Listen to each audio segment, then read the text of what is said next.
Hello, welcome back to the channel.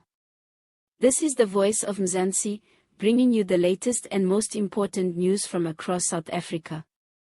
Stick around till the end so you can see the sources of the story and verify it for yourself, and if you're new here, be sure to hit subscribe so you never miss real talk from home. EFF leader Julius Malema has once again put immigration policy in the spotlight.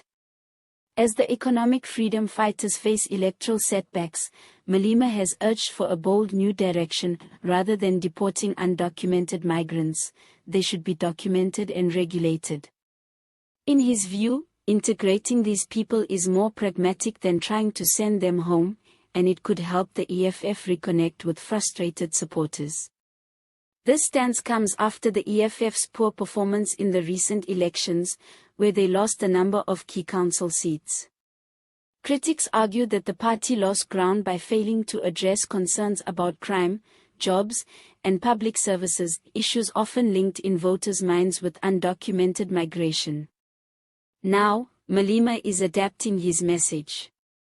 He argues that pushing legal paperwork through could bring workers into the formal economy, improve tax revenues, and reduce illegal employment. It's a pivot away from theater and towards policy, and one that he hopes will resonate. But not everyone is convinced.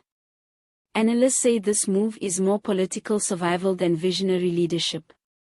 The EFF has long campaigned on nationalistic themes, and suddenly advocating for more migrants to be documented may feel like a sudden flip-flop to some voters.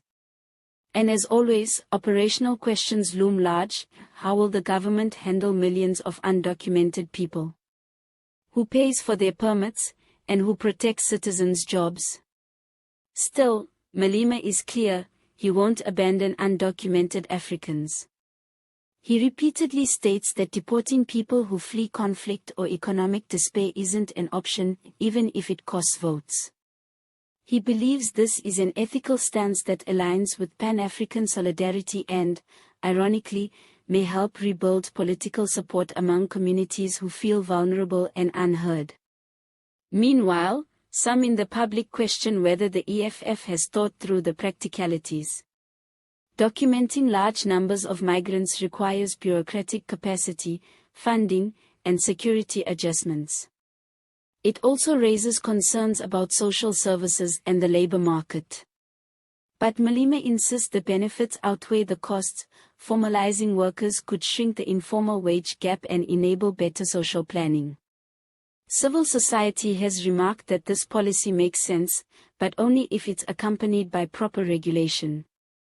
They warn that without legal supervision, simply giving people permits won't fix root problems. However, it does reflect a shift from punitive rhetoric to a measured strategy. All the images used in this video are for illustration purposes only and not connected to actual individuals unless clearly stated. This report is based on verified public statements by Julius Malema, election results data, and commentary on the implications of this policy turn. You're encouraged to review reputable media reports and official EFF statements. Thank you for watching the Voice of Mzansi. Don't forget to like, comment, and subscribe. Let me know, do you prefer Malema's hardline approach, or this new plan to integrate undocumented migrants?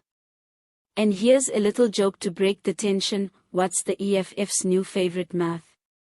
Add migrants minus headaches, just don't forget to carry the one. Stay thoughtful, stay informed, and see you in the next one.